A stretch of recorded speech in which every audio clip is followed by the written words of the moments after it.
Hello and welcome to coeo podcast. This is series 1, episode 1. Today we're going to be talking about workplace culture, and that will follow the theme of the series really. And I think one of the key things and why we're talking about workplace culture is to look at what potentially are the key takeaways for businesses, what can they look to implement, and how ultimately do they improve their culture to best fit their businesses from a customer outcomes perspective and ultimately from a client's expectation as well. I'm delighted to say I am joined by Jane Austin, who is the HR director at Wave. Morning, Jane. Thank you very much. So in terms of an introduction, I've worked in either HR or internal communications all my career. First half of my career I spent in the car industry. So you learn a whole load of things working in the car industry, and then moved into utilities. So I spent about 9 years working for Northumbrian Water in an HR role. And then I had the absolute pleasure of helping to set up Wave as a startup in 2017.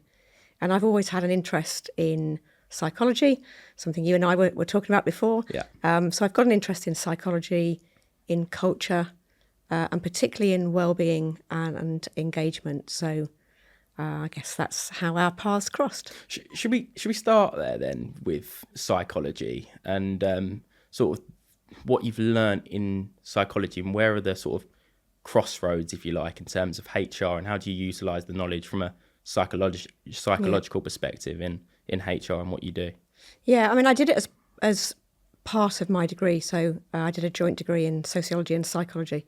So I'm not a qualified psychologist. I need to put that out there now. But I don't think if you go into HR, you ever forget the elements that you came across from a sort of psychology degree in terms of motivation, communication, what makes people scared, what brings out the best in people. So there's a big crossover, I think, and the whole emergence of emotional intelligence that wasn't really discussed when I was doing my degree, but obviously came out of psychology. That plays a huge role in any HR, any HR job, and in any people manager role as well. So there's lots of similarities and lots of things that I've probably always stored in my brain, and every now and then I think, that makes sense why I studied that. And even now when I'm running sort of leadership courses, I'm currently running a leadership course myself in Wave, and I find myself standing up and talking about a model, that is a psychology model. It's, models of motivation, recognition, reward, that kind of thing. So there's definitely an overlap. Interesting. So you touched on sort of emotional intelligence and people management. I just really wanted to touch on how you try to get that message across to your management team. And we spoke about it before coming on the pod, around how to build culture in business. And I just want you to explain what you were saying to me pre-podcast around sort of that embodiment of culture, but people management being really important. Yeah, I've been really lucky. So when we set up Wave, there was what became the CEO, Lucy Dutch, and I. And right from our first meeting, because we knew we were going to be setting up this company, we talked about how we wanted the company to be. So I can still vividly remember at that first meeting, we talked about our families and our career histories. We talked about what we'd loved in our careers and what we had really not enjoyed. And we actually kind of realised we've got a blank sheet of paper here. Yeah. And I'm not saying it was easy, because budgets come into it. The people that you employ help shape that. But we knew that to a certain extent, it was in our hands how we set out the culture that we wanted. Mm-hmm. We both wanted it to be a fair place to work. We wanted people to have some fun at work. Yeah. But then when we did our list of what hadn't we liked, if I did the list with you, if I did it with other people in any organisation, your line manager will either feature as one of the best experiences or one of the worst experiences. Yeah. and it did on our lists. I think I only did one job in my entire career for 18 months somewhere where it was just not for me, and I've been really lucky the rest of my career. I've loved it. But we can set the culture, and the leadership team obviously set that tone. But when you are an individual, you are only going to feel as good as the experience you have from your line manager. So Wave, without doubt, Wave is a very caring company. It is driven by engagement and treating people with respect and investing in well-being and getting ideas from employees about well-being and other things. I'd say that most people would say that was the case in Wave. But if your experience of your line manager is not a positive one, that's your view of Wave. Yeah. And any organisation. So I don't think you can ever talk about engagement and culture and separate out the role of a people manager. And so one of the things that we've had to work hard on is how do you recruit the right people managers? Because in a smaller organisation, you don't quite have the luxury. When I worked in the car industry, when I first worked in Rover, there was 37,000 employees, huge organisation. And they realised that not every technical person was a great people manager. Yeah. So they were quite lucky. What they did is they said for every team, there will be a technical lead and a people lead. Best of both worlds. Yeah. But when you're an organisation that's a startup, as we are or have been, I guess we're slightly out of startup now, but 330 people, we haven't traditionally had big budgets. You don't have that luxury. So you have one shot at who you bring in as a manager of a team, and there are times when they need a real technical understanding. Mm-hmm. So sometimes at a recruitment point, you might have to err on the side of getting a technical expert in. Yeah. And then all we can do, I say all we can do, it's a huge amount we can do, but I guess what we can do is to then try and invest and explain why it's so important to treat the team well, to get to know them as people, to set the right tone, to make them feel supported. So investing in people managers is as important as any cultural tone we can set. And I think a lot of organisations don't think that bit through. Yeah, I think you're right. And I think it's a tricky one and not necessarily something I'd thought about before you mentioned it. And I just thought a culture's built at the top. Yep. Right, and how that sort of then waterfalls down to the staff who are starting out their careers, especially in our industry, working on the phones, whereby it's quite challenging environment at the moment. And it wasn't necessarily something I thought about in terms of my experiences and the management I'd had through my career. And your manager's sort of the embodiment of the culture for the business. I'm just wondering some practical takeaways in terms of actually what you do with your management team, any sort of courses or anything the audience can learn from you guys in terms of what practical things you do with your management team. Yeah, and I think there's something you said that's important. The role of the people manager is critical. Yeah. But that also can't sit in isolation. So your point about the culture and the tone is set from the top, that has to be there first. Yeah. Because if your leadership team are saying, it's really important to be visible, but nobody sees them, or it's really important to be supportive, but someone's experience of the leadership team member is they got no support, you're dead in the water, really. Yeah. So first thing is all of your leadership team needs to agree on culture and why it's important, what you want, what's going to matter, what are you going to prioritise on, and then you have to live that as a member of the leadership team. In Wave, we have quarterly meetings with two leadership populations. So we take our wider leadership team, which tends to be our heads of or sort of senior managers. We're very creative in Wave. We call that Wave's wider leadership team, WWRT. And then that group's probably got about 30, 35 people in. And then we have all remaining people managers, so team leaders that are, to what you were saying, they are managing frontline teams, customer service teams, billing teams, etc. And again, we have a quarterly meeting, but separate. And we always ensure there is a people topic when we come together. Yes, we do business updates. We talk about business problems, can people solve them, etc. We do financial updates, but we always make sure we do something that is related to people, culture. That can be bringing a speaker in, it could be me doing something, it could be a group of people, but that's always on the agenda. And then we've developed a people manager sort of suite of courses. One of the things that we got some feedback on in the last couple of years is the time it takes, particularly if you're managing frontline teams and customer service teams. It's very hard to take a day out and do an entire course, the classic sort of training approach.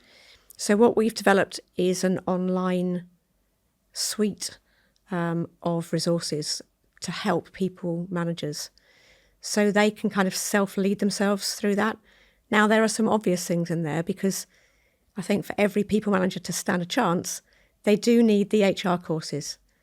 They do need to know how to performance manage, how to manage absence, how to support with from a wellbeing point of view, disciplinaries, grievance. They are the makeup of a people manager, so they need that element. But not everybody learns in the same way. So after that, people can read articles, they can read resources, they can do 2-minute courses, 15-minute courses. We've kind of got a library and a suite that the people managers self-lead themselves through. One of the things that we've just started in the last probably about 3 months that we're really pleased with is we have just launched something called our Aspire programme. And that's for people who are aspiring to become a people manager, because you might have been in this situation, but there comes a point where one day somebody says, I want my first team leader role. Yeah. So you go for the interview and the interviewer says, and what experience have you got as a team leader? And you're stuck. So how do you ever get that first people manager role? So we've kind of listened to that bit and we've worked with a supplier and we've kind of co-written that course. And it starts to give people the skills, the knowledge, people share experiences of that so that it doesn't guarantee a job because we can't create jobs. But when a people manager job comes up, they're actually going to be able to go for those interviews in a prepared way. Yeah. Sorry to cut you off, because that's one of the things what I wanted to come on to, really. And I think it's a really, especially in the business and thinking about sort of my career and how I've come, and I've had some of those challenges myself. But I wanted to talk about sort of the retention of staff and the promotion from within, especially being a relatively new business. How important is that you make sure that when the roles become available and you're a growing business, that the staff internally, one, you retain talent, and two, you promote talent? How, just commercially as well, how important is that? You've got to get a balance.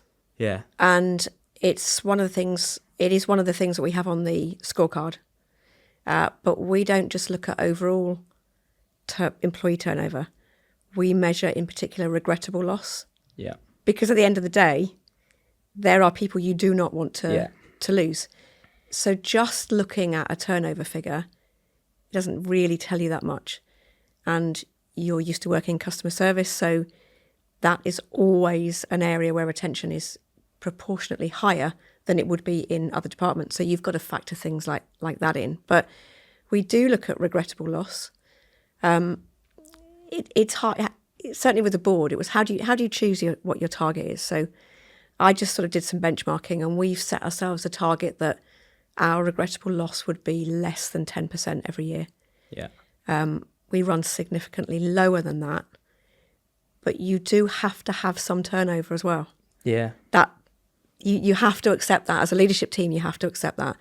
If nobody moved, whilst it's lovely, you're almost putting a limit on the innovation and the creativity that's going to happen, and potentially the growth of that organisation, because every now and then you need some new ideas. Yeah. And I'm very aware of that in my role because I've been there from day one.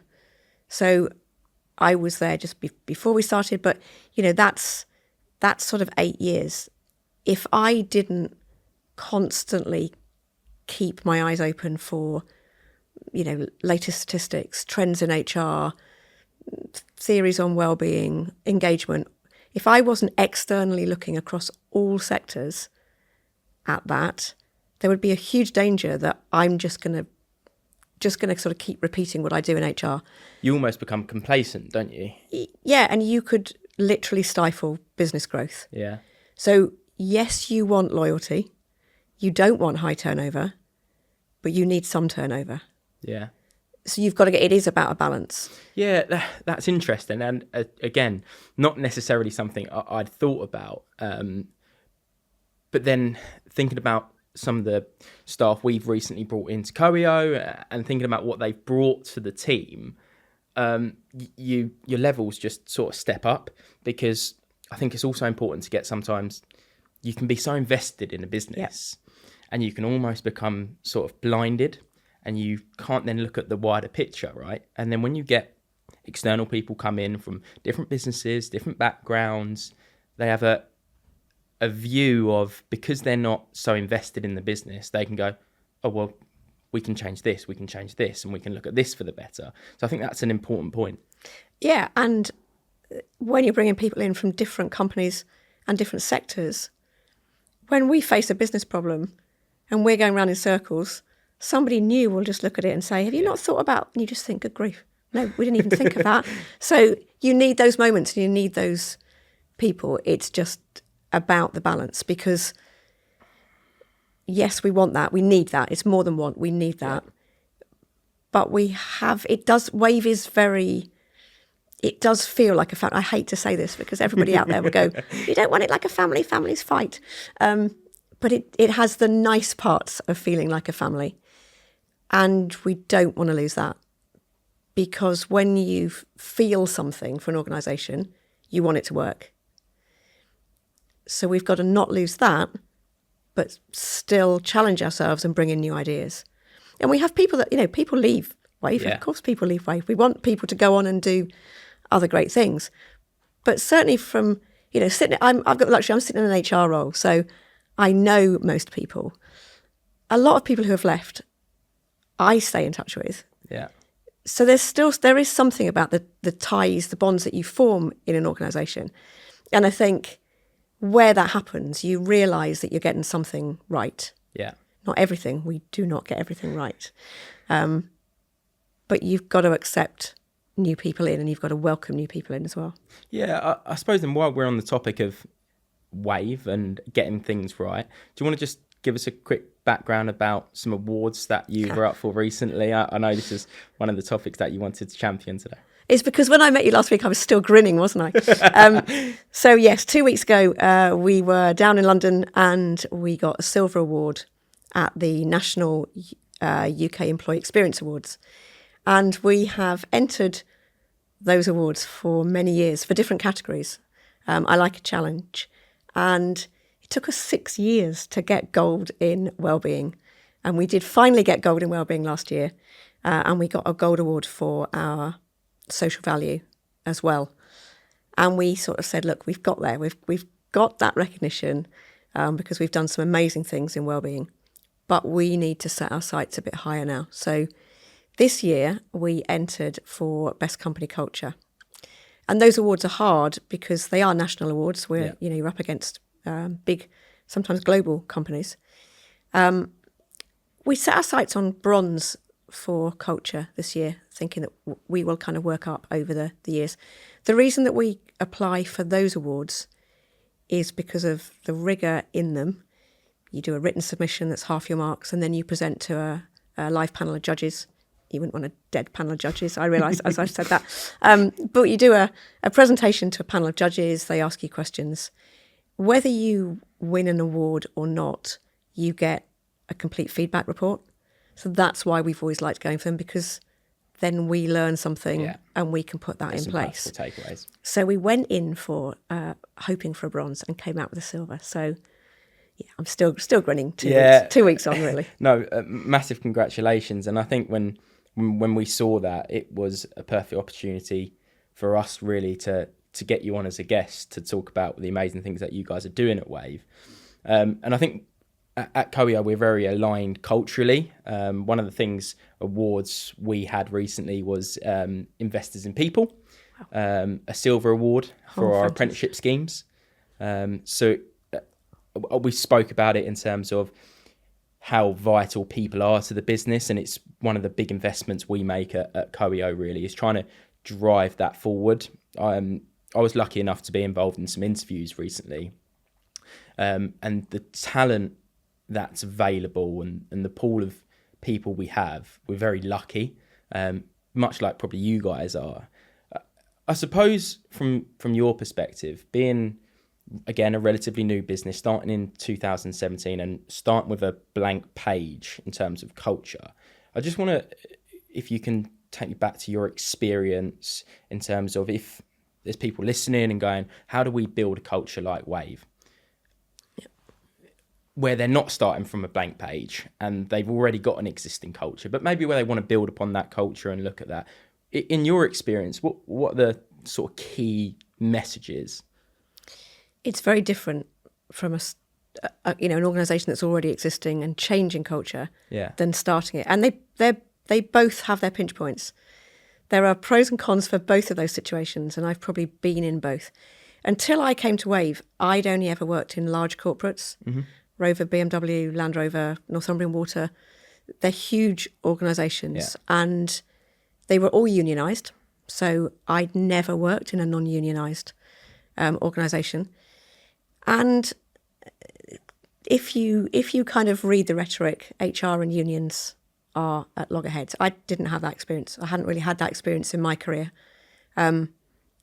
Unions and HR can work really well together. But I had to get my head around a non-unionised, environment. But I think sometimes working with unions, the pace of change can be slower. And that's probably, looking back, my only frustration at times with some union relations. Sometimes it was just very, very slow to get a change in. And I think what we've been able to do in Wave, in a startup, is be incredibly agile. Yeah. So if it didn't feel right, we changed it. If we had a policy on absence and it didn't make the experience great for employees, we could get that feedback and we could change that policy, in theory, in a week. Yeah. So there are different challenges for both. I think if you are in a culture that you want to change, you need to know why. Don't just change for the sake culture, of changing, because that doesn't work. You probably end up with a mishmash of the old culture and the new culture, and nobody really understands why.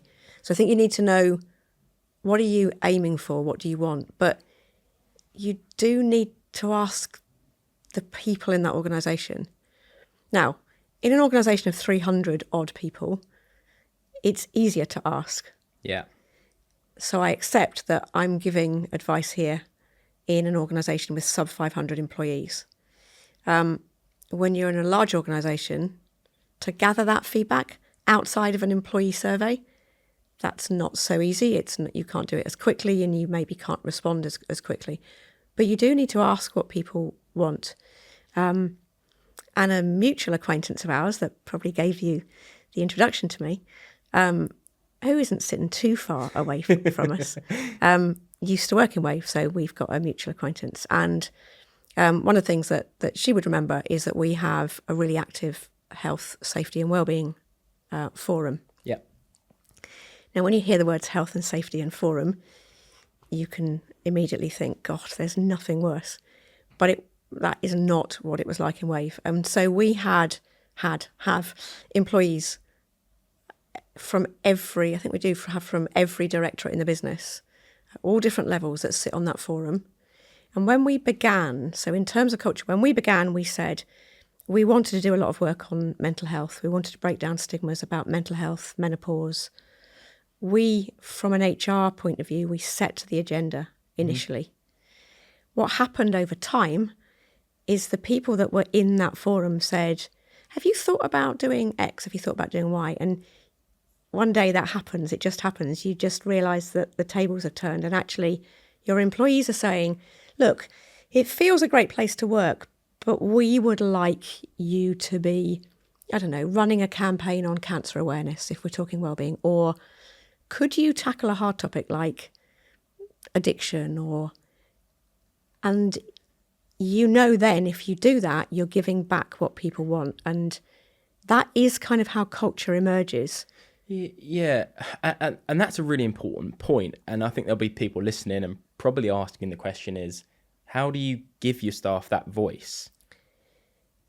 I guess there are different ways according to the size of the organisation. Forums are a great way. Yeah, we could almost hear because when you're that tiny and before COVID, when we were office based, there was always conversations. There was always somebody saying, "Have you thought about?" Or a manager saying, "Somebody in my team suggested this." So it's very easy to literally hear that voice. Yeah. Post COVID, we work pretty much remotely, so you have to make those human connections. You've got to have meetings over Teams, but forums, assuming that you set them up in such a way that there is permission for people to shape that forum, not just sit there and listen. When I say permission, sometimes it is actually about saying, look, speak up in this, tell us what you want, because we either don't have all the ideas or we're going to run out of ideas. So I think there are all kinds of mechanisms. For some organisations, they'll still have a kind of traditional suggestion scheme, and that will work in some organisations.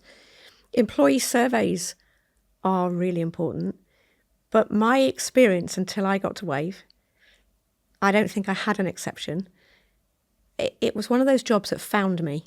I never asked for the employee survey, but there was never a place I worked where I didn't end up with the employee survey to oversee or administer.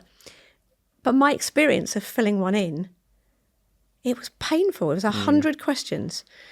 Back in Rover days, we used to bring people off the production line because you had to stop a production line if you took that many people off.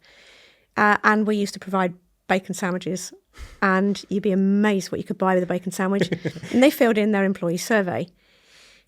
I think now organisations, I don't know, some organisations might still do that, but you dreaded filling in the employee survey because it was a death by 100 questions. And my experience in some other organisations is the company was asking their employees questions that they had no intention of doing anything about when they got the answer. So why ask that question? And if you want to hear from your employees, ask them about things that you're happy to change according to their answer. If you can't change because you can't afford to, or because there's a regulatory reason, or whatever, then don't ask. But if you're going to ask, be ready to listen to the answer. And the classic example of that is, do you think you're paid fairly, or do you think you're paid enough? Yeah. If you can't afford to pay any more, don't ask that question. Because all that the employees feel is, well, why did you ask me if you weren't going to address my pay? So when I came to Wave and I wasn't battling any historic culture or tradition of working with a particular provider for an employee survey, we didn't do one in the first 18 months because I hadn't found the right survey. And then I came across a small organisation called We Thrive, set up and run by two business psychologists. And I had a conversation with them. Full circle. I had a conversation with them and said, look, this might not be the norm, but I want a small survey. And I only want questions that we can do something about. Can you help? And they said, yes, our employee survey is 16 questions. And every question is a driver for change. So it will be within your control. So this was this was the perfect match. Yeah. And we're still using that. Now we have added some follow-on questions. We've added in equality, diversity and inclusion questions because we want to track that now. But the core questions are the 16 questions which really are about how, every question is about how people feel. So when you are hearing played back to you how people feel, then you've got a decision to make on the results of all of those 16 questions. And I intend to stay with this model as an employee survey because what we hear, we can do something about if we choose to. Yeah, I wonder then, because ultimately what I guess we're trying to achieve, and I don't want to speak for you, but I guess what way we're trying to achieve is good, not necessarily just good, great outcomes for both our customers and our clients.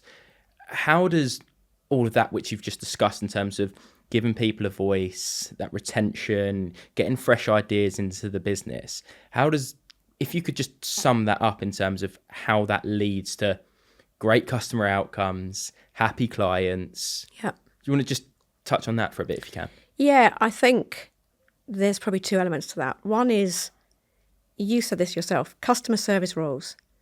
They are, in my view, they are the hardest role in the business. Yeah, agreed. They are. Nobody should ever underestimate what it is like to be on a phone for 8 hours a day. And generally, customers are ringing in if they've got something to tell you that isn't quite right. Yeah. They can't get into their account. They can't pay their bill. Their bill's not correct. So you're starting off knowing that when you pick up that phone, somebody isn't happy about something. Yeah. Imagine that's your experience for 8 hours a day. Yeah. I don't have that experience. Don't get me wrong. In HR, you get lots of people moaning. But you also get some people where you see moments of joy. Yeah. We're lucky. But if you didn't get those moments of joy from the customers, that is your bread and butter in your role as a customer service advisor, then what's going to make up your whole experience about work? That's what the business has got to think about. And it isn't easy. And I struggled with this in the early days of Wave because we were coming up with, some learning training courses. We wanted to bring speakers in. We were, in the early days, we brought an amazing guy, David Beanie, in that was doing work to help us break down the stigma about talking about mental health. Wonderful. This is all wonderful.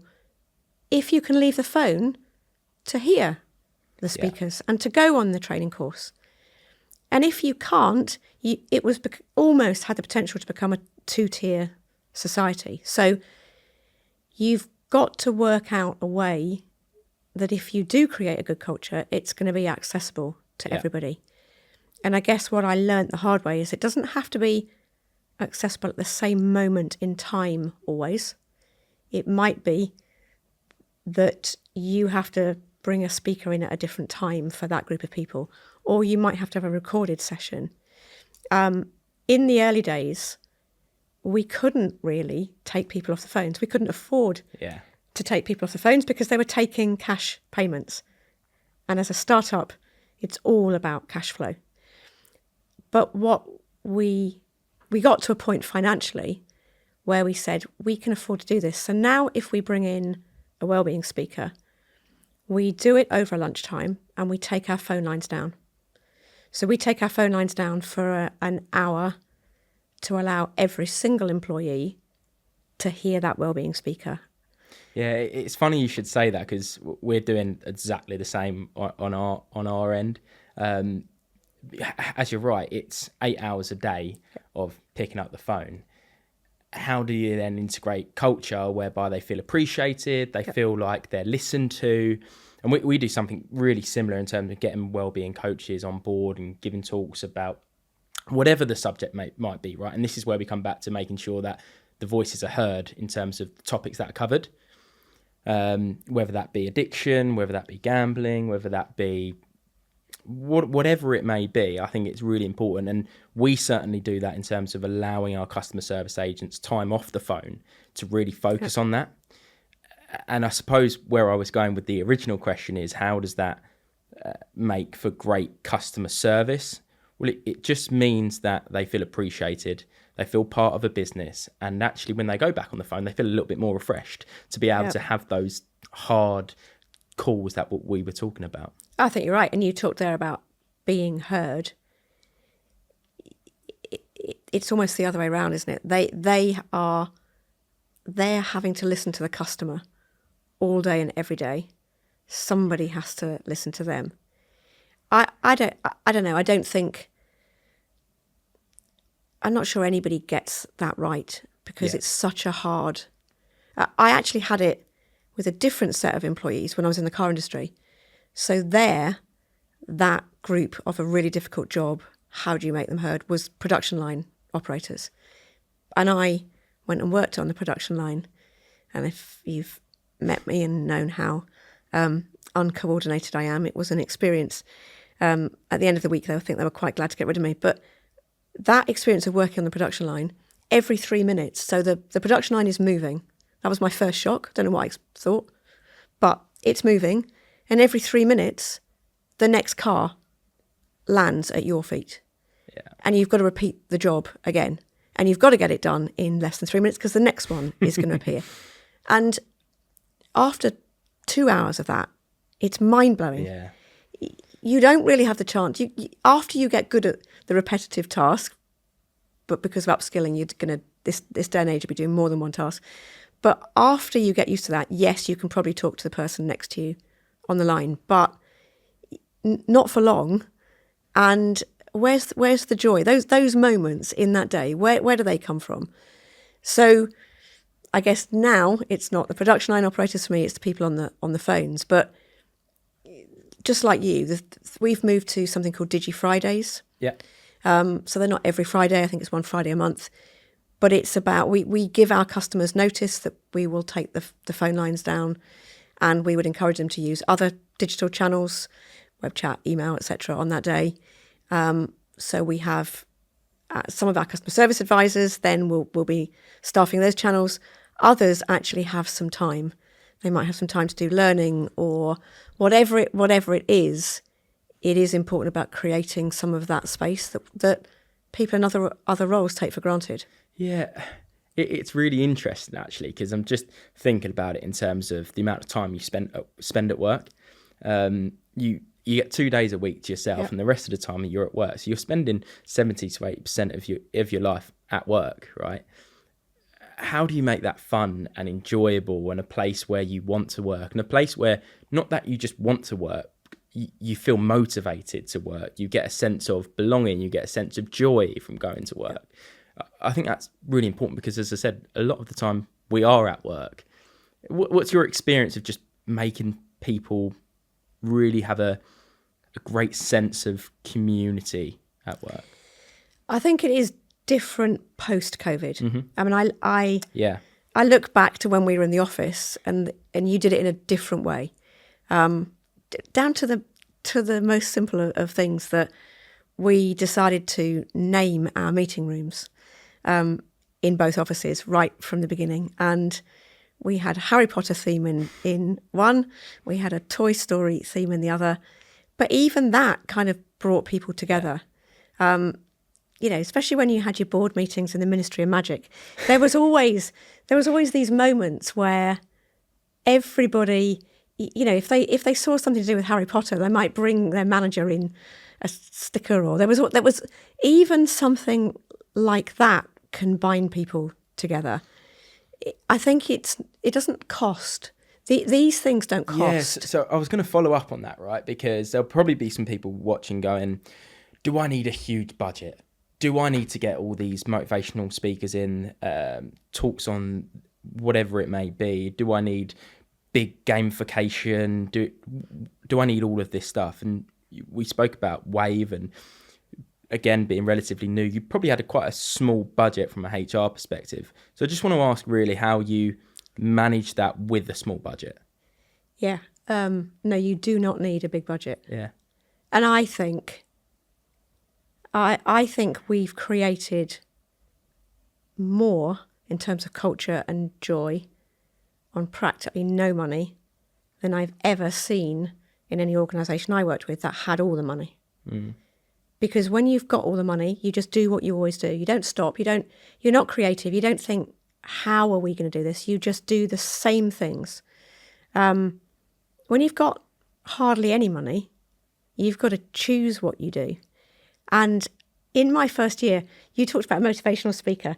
I looked up, I found an agency. It's a bit like actors. There's agencies that have on their books motivational speakers. there was one, I won't give the name, but I had somebody in mind. I thought, wow, this person would be amazing to talk about culture.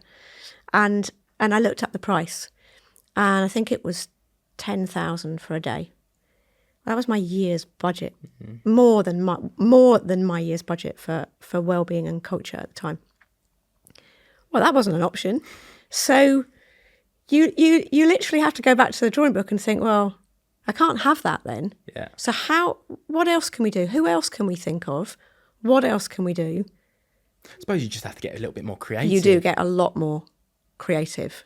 And I have given talks on this to other SME organisations and said, in a way, you're in a better position if you don't have the budget, because you will come up with something, the tiny things, the namings of a room, that the competition to name the room, or now we have employee awards, internal employee awards each year, which we call the WOSCAs, which are the Wave Oscars.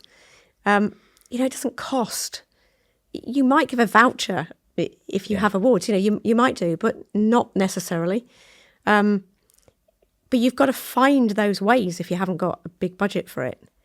But it kind of takes me back to the beginning on well-being. And in that first setup period, obviously what we literally had to do was come up with terms and conditions, employment contracts. What were we going to pay? What was our salary structure going to be? And from an HR point of view, because I had a real passion for well-being and I shared that with Lucy, the CEO, we wanted it to be a really supportive organisation. And then it dawned on me that we didn't have the budget to have an occupational health provider. Well, I had no idea what you did if you didn't have an occupational health provider. Everywhere I'd worked, you had occupational health. And in HR, every HR person I knew, if they had an employee that was potentially going off sick or they were off sick, you referred them to occupational health. You got advice for them. You got advice for the organisation. Well, how was I going to do that then if I didn't have anybody to go to? There were moments when I look back on the journey in Wave where I did think, I have no idea what to do here. But then you've got to draw breath and you've got to find a way through it. And what I did in that situation was I found a broker that worked with small organisations. And the board had given me and signed off a budget for group income protection or critical illness. So I had this budget for that insurance. And I said to them, look, what I do have is the budget for this. My absolute dilemma is how do I get an occupational health provider on no money? And they went off and they said, we think we know the way. And they came back and they said, look, we found you a few providers and they'll all give you a great service. But one of them will give you group income protection and for no extra cost. So that word, free. They will give you an early intervention medical service. Yeah. So the minute an employee is struggling with mental health, for example, you can refer them. They will be triaged by psychiatric nurses.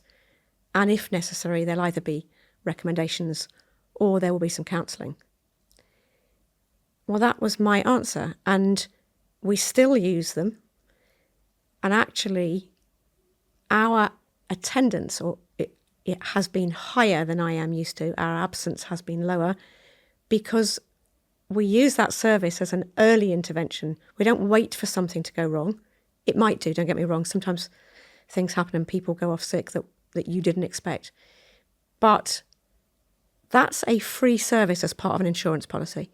I could always have had that in the other organisations, but I never looked. Yeah. Nobody ever looked. Why would you look when you just sign? Now, don't get me wrong. It is really important to say occupational health is a very, very important service. And now, with some more budget, we will sometimes do a pay-as-you-go for a particular occupational health physician where it's needed. Yeah.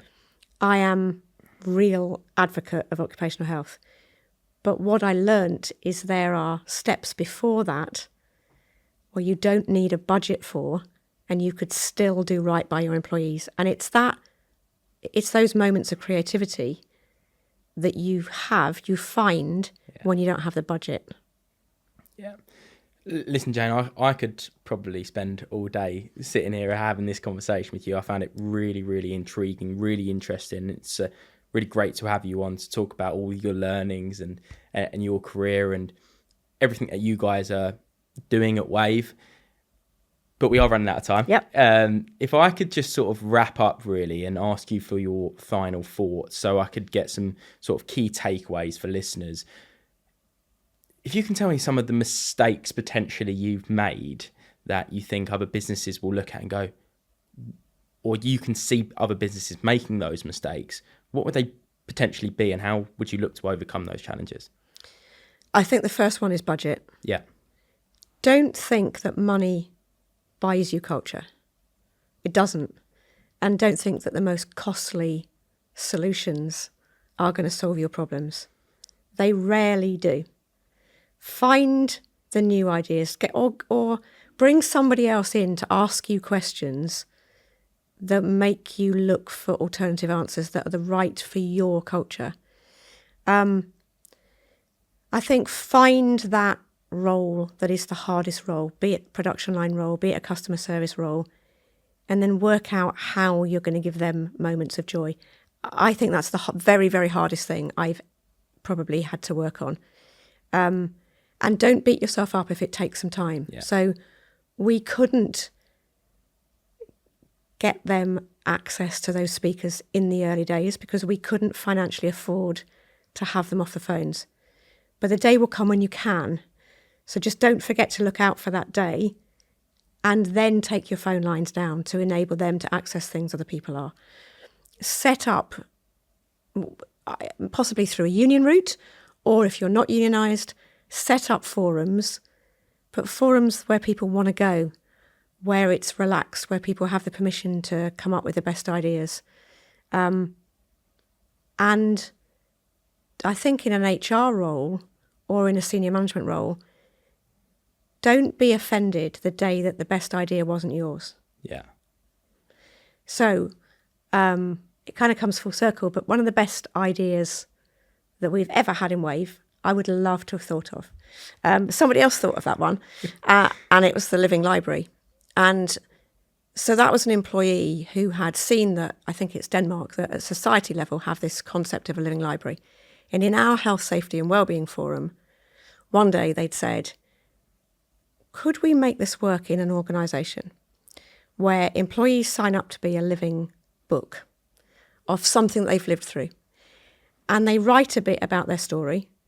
And then other employees, if they were going through something, could read that, know that somebody else has been through it, and could give that person a ring maybe. We have that, and today we've got 34 different living library topics. Wow. From infertility, grief, Yeah. addiction, everything you can imagine. And probably somebody asked me recently, when did I know we'd got the culture right? And we had a team leader who came to me and said that they were going to load a living library book. And they don't need permission to do this. Yeah. But I happened to be somewhere where they were, and they said, I'm going to do a living library book on addiction. And they revealed their drug and alcohol addiction. And obviously they were a recovering addict. And they wrote their story. Which is an incredibly brave thing to do. Phenomenally brave, as a manager in particular. Yeah, absolutely. And when somebody says to me, how do you know whether you've got the culture right? It was that moment for me. Because if as a people manager, and I did ask the person if they were worried about judgment or reaction. How it would be perceived. And they said, no, not for a minute. Yeah. I won't be judged here. And I thought, that's it. Now we know we've got the culture right. So I guess there's two things in that story. One is your employees will come up with your best ideas if you've done the groundwork in enabling them to feel free enough to do that. Yeah, and I think part of this conversation, this discussion, is coeo as a business really trying to give insights to the industry. Yeah. And things like that, I'm sure lots of people listening go, what a great idea. Can we take that away? Can we look at that? And The other thing you just mentioned is about making people feel really relaxed to be able to have that conversation. And it's just like me and you sitting here right now. And it's personal view, but I always say because I was on the phones right at the start of my career, and I always say, imagine if it was me sitting down with my nan having a cup of tea. And it's exactly what we're doing here. And it's exactly why it's quite important to have these conversations. So people where you've made mistakes and you've been open and honest about some of the mistakes you've made and how you've got to a place where you are now culturally. I'm just incredibly thankful to have you on as a guest, and so our audience can take some of those things away and hopefully implement them into their workplace. Great. Thank you very much for the time. Thank you so much, Jane.